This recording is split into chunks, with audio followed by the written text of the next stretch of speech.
we'll keep this shot up. But we want to go to Bob Goldman, retired captain from the LA County Fire Department.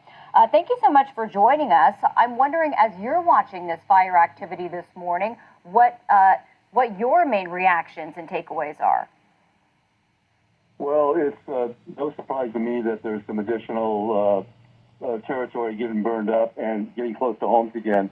With these different shifts in wind, you're going to either have the fire be pushed back into the burn, or it's going to find new fuel and just get up and grow some legs and get moving. It's kind of like pick your poison. Do you want the Santa Anas to come back and have excessive winds and push it back in the burn, or do you want an onshore that raises the humidity, raises the fuel moisture, but then pushes the fire into unburned fuel? So you're trying to figure out which way you want it to go.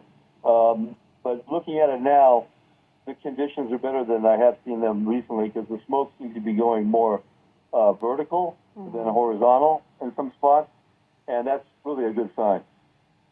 You know, Captain, you were a retired captain, I should say. You were in the force for more than 40 years. Obviously, what we're looking at, what we have experienced as an entire city, as an entire region here in Southern California for days now, has been unprecedented.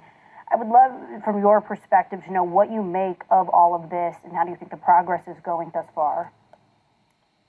Well, the progress is going quite well, considering the conditions these guys are having to work under. There's a lot of resources out there, but this is pretty rough country to try to contain and control this thing.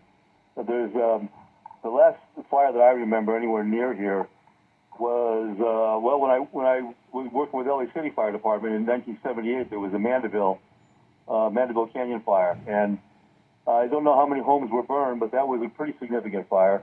And I'm not aware of anything of any real significance in the Palisades since then.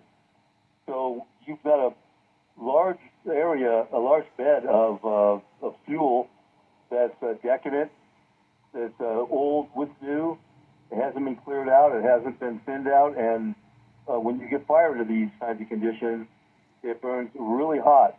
You know, you can see on places where it's kind of white where it has burned. That indicates that the heat was at least 1,400 degrees at the time the fire swept through there.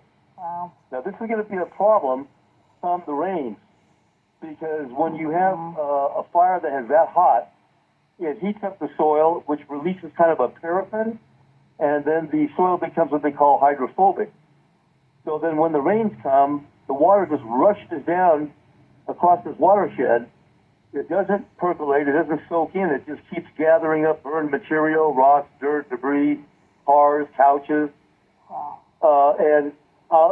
Let me be the first to say, they're not talking about it yet, but they should be. We're going to have probably some of the worst debris flows in LA County that we've ever seen in history, with Altadena and Pacific Palisades and Malibu. Because as soon as the rains get here and starts washing this stuff down slope, you know what that does. Correct. There'll be additional homes destroyed, most likely. There'll be injuries or possibly death.